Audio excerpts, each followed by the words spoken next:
નમસ્કાર. તો આપણે એક એરટેલ પેમેન્ટ બેંકના કસ્ટમર છે કે જેમને પીએમ કિસાનના ઘણા સમયથી હપ્તા પેન્ડિંગ હતા, બરાબર, અને આવતા નહોતા, બરાબર. તો આપણે એમના મુખ્યથી સાંભળશું કે કેટલા હપ્તા બાકી હતા, ક્યારથી બાકી હતા, અને એમનું નામ શું છે, ક્યાંના છે, મળી આપે. તો નમસ્કાર. નમસ્કાર. શું નામ તમારું? સોડાભાઈ. સુંડાભાઈ. પૂરું નામ? સોડાભાઈ લખમણ. સુંડાભાઈ લખમણભાઈ. ગામ ગડસઈ. ગામ ગડસઈ. તાલુકો? તાલુકો સાતલપુર. સાતલપુર. અને તમારો મોબાઈલ નંબર? 074 9132 074 90. બરાબર.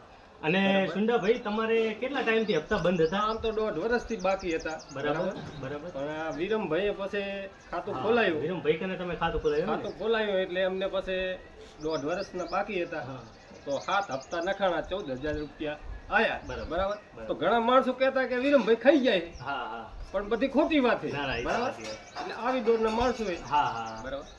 તો વિરમભાઈ કરીને ખાતું ખોલાવો તમે તાર પૈસા મળી જશે. હા, મળી જશે. બરાબર. અને કેટલા હપ્તા તમારે આમ 14,000 આયા ને? 14,000 આયા. બરાબર. કેટલો ટાઈમ થયો ખાતું ખોલાઈને આપણે? આમ તો 2 મહિના જેવું થયું. 2 મહિના.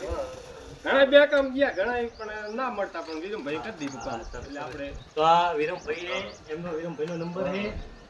વિરમભાઈ, કેમેરામેનને કહેશું વિરમભાઈને થોડું. હા, વિરમભાઈનો ફોટો લઈ લો. નંબર લે છે. હા, બરાબર. અપંગ છે વિરમભાઈ. અને કોઈને પૈસા ના આવે તો મારો સંપર્ક કરો. મારો નંબર છે 8141 4351. બરાબર. હું તમારી ફૂલ સેવા કરશે. અડધી રાતે ફોન કરજો મને. ઓકે. જય ભારત.